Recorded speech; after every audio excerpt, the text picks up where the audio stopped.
Well, I would like to say a few things on behalf of the partner European Museum Forum, as we have been mainly involved in the activities of dissemination and establishing relevant links to museum sector.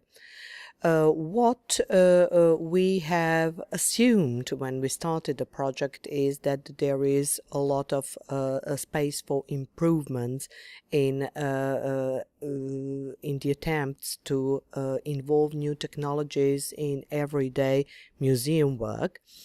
And the project showed the results that we collected, and based on the interviews, on direct contacts with the museums, and actually matchmaking stops we created for museums to interact with various EU project and ICT providers, showed that this gap is becoming smaller.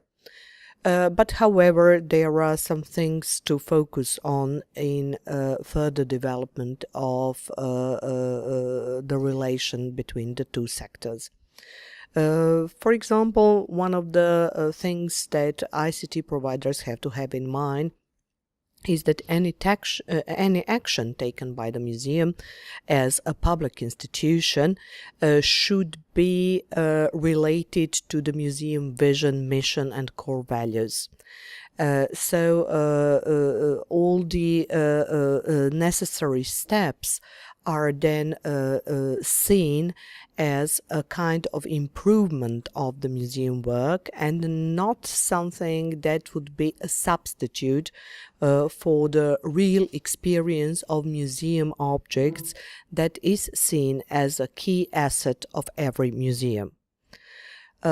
Furthermore, the research has shown that there is a considerable problem related to the copyrights and intellectual property rights, especially when we are talking about contemporary art museums.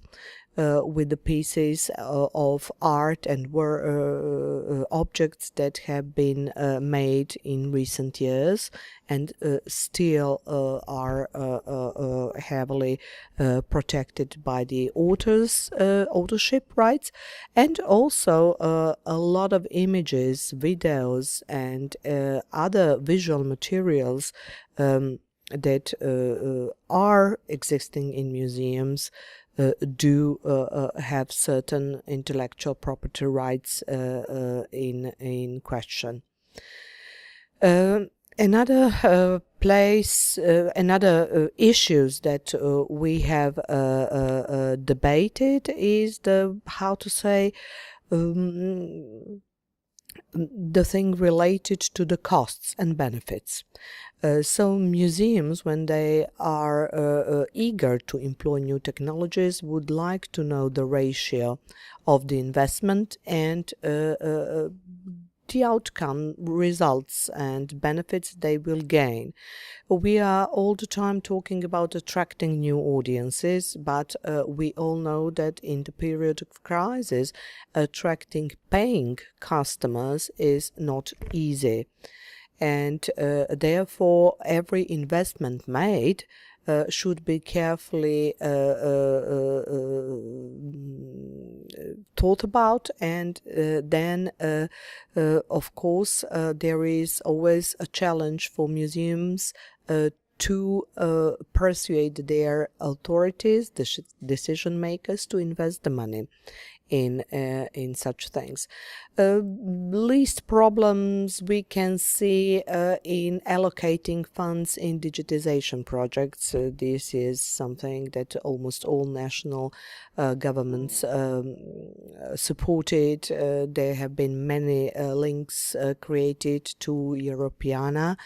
But there are still open questions of standardization of aggregated data, the proper, common ground for everybody.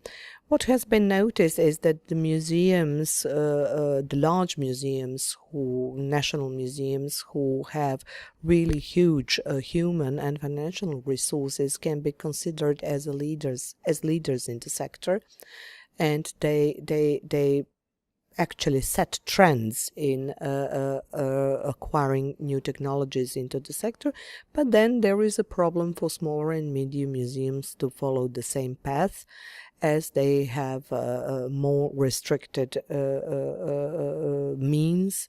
And of course the ICT providers are also aware of the fact, and then they try to come closer to the museums with proposals that have unlicensed software, or software which is not so expensive.